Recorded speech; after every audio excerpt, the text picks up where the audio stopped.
iPad Pro M2 et iPad 10, imminent. Apple comme Amazon. Merco rime avec Spatial Audio. 5632. Le SE de Steve. Lundi 17 octobre 2022. Elia Bitbol. Benjamin Vincent. La quotidienne iWeek, épisode 258. Bonjour à tous.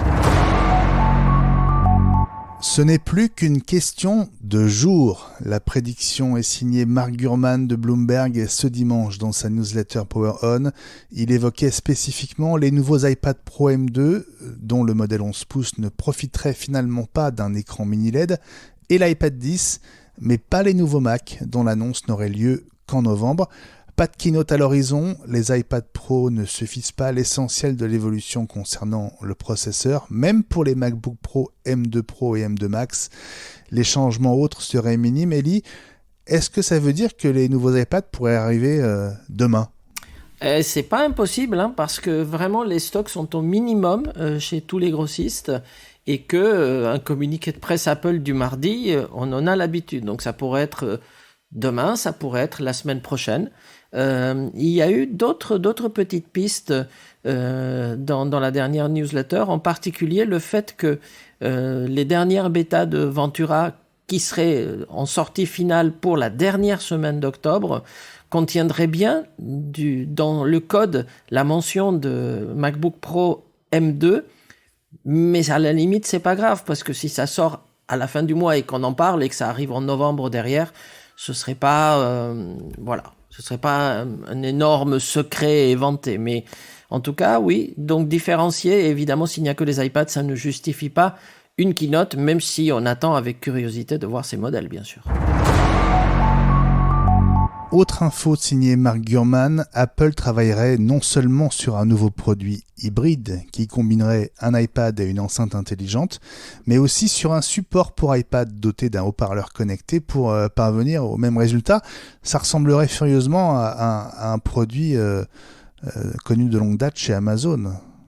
Mais oui, mais a priori, Apple regarde de près ce que fait Amazon et ils se rappellent que eux-mêmes, à une époque, ils avaient un produit modulaire, cet iMac sur tournesol dont nous nous rappelons tous, et faire un produit qui ressemblerait à ça. Bon, je pense qu'Apple va évidemment le soigner au niveau design et qui permettrait de docker en fait un iPad pour en faire un produit domotique à la maison qui permettrait de faire du FaceTime, de contrôler tout ce qui est HomeKit, etc. Ça serait pas une mauvaise idée en attendant ce produit dont tu as parlé, qui est en cours de développement mais qui n'arriverait quand même pas avant peut-être fin 2023 ou 2024. En attendant, ça permet d'occuper le terrain, donc ça serait assez intelligent.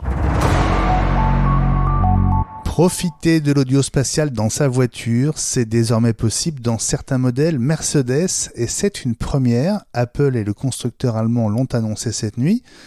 Et c'est une bonne nouvelle pour toi aussi, Ellie.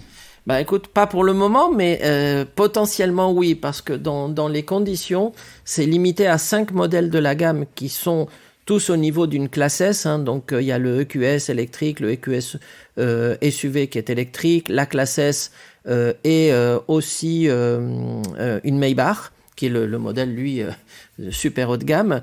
Mais les conditions requises sont le fait d'utiliser le système audio Mercedes qui s'appelle Burmeister, qui est un système un peu haut de gamme que tu peux avoir en option.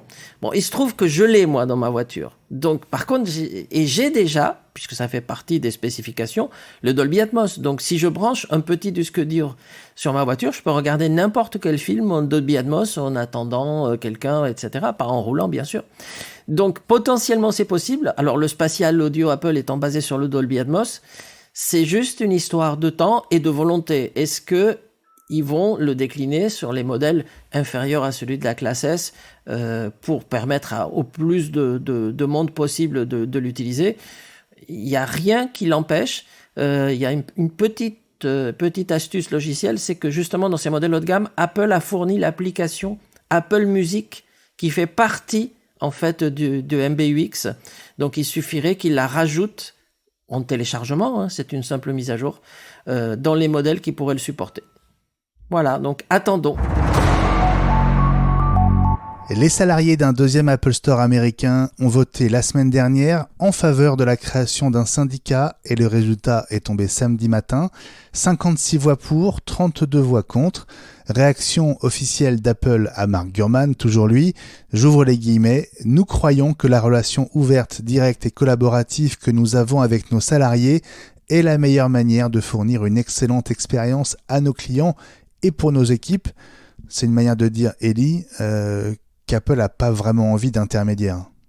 Mais exactement, c'est une façon très polie de dire, ok, vous pouvez vous syndiquer si vous voulez, mais nous, on continuera à avoir une relation directe avec nos collaborateurs et on ne passera pas, nous, à travers un syndicat pour communiquer. Maintenant, si vous, certains employés, avez envie de mettre un intermédiaire, allez-y, mais à la limite, grosso modo, ça veut dire on s'en fiche, on l'accepte, mais on n'en tiendra pas plus compte que si quelqu'un nous avait contacté en direct. C'est ça que ça veut dire en fait. Tu penses que le mouvement va faire tache d'huile ou que ça va rester comme ça des épiphénomènes ? Écoute, aux États-Unis, ça va être très limité. Dans d'autres pays qui, eux, ont des syndicats plus puissants, mieux implantés, etc., ça peut s'étendre. Aux États-Unis, j'ai vu les réactions sur Twitter justement à l'info de Mark Gurman et on tombe sur des gens qui disent mais virez tous ces mecs-là, etc., qui nuisent à la libre entreprise. Il y a des mecs, c'est la culture américaine et les syndicats, c'est très clivant, c'est-à-dire qu'il y a qui sont pro-syndicats à mort et il y en a qui sont vraiment qui ne les supportent pas. Donc on verra, mais dans d'autres pays, je suis sûr que ça peut se propager. 300 000 $ pour un Mac SE, oui, ça fait beaucoup, mais si je vous dis que c'est le Mac qu'utilisait Steve Jobs en personne quand il a créé Next, on est entre fin 87 et 93.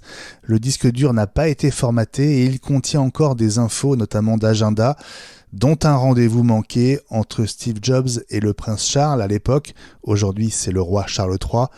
Et donc, Eli, les enchères pourraient crever le plafond. Il faut dire aussi que la fille de Steve Jobs, Lisa, avait aussi utilisé ce Mac SE. Et oui, écoute, c'est un objet rarissime, mais évidemment, vu ce que les gens sont capables de payer aujourd'hui pour des objets virtuels, là, on a un objet qui est vraiment très réel et qui est très, très unique. Hein. Donc, je suis sûr que les enchères vont exploser. On verra le résultat final dans quelques temps. Mais oui, il y a des gens qui sont prêts à mettre le prix pour pouvoir dire « j'ai consulté le calendrier de Steve de l'époque ». Bon, malheureusement, ça ne le fera pas revenir, mais voilà. Et les enchères publiques organisées par Bonhams se termineront le 25 octobre et donc dans 8 jours avec une séance publique. Eh bien, on va regarder. La quotidienne iWeek revient demain.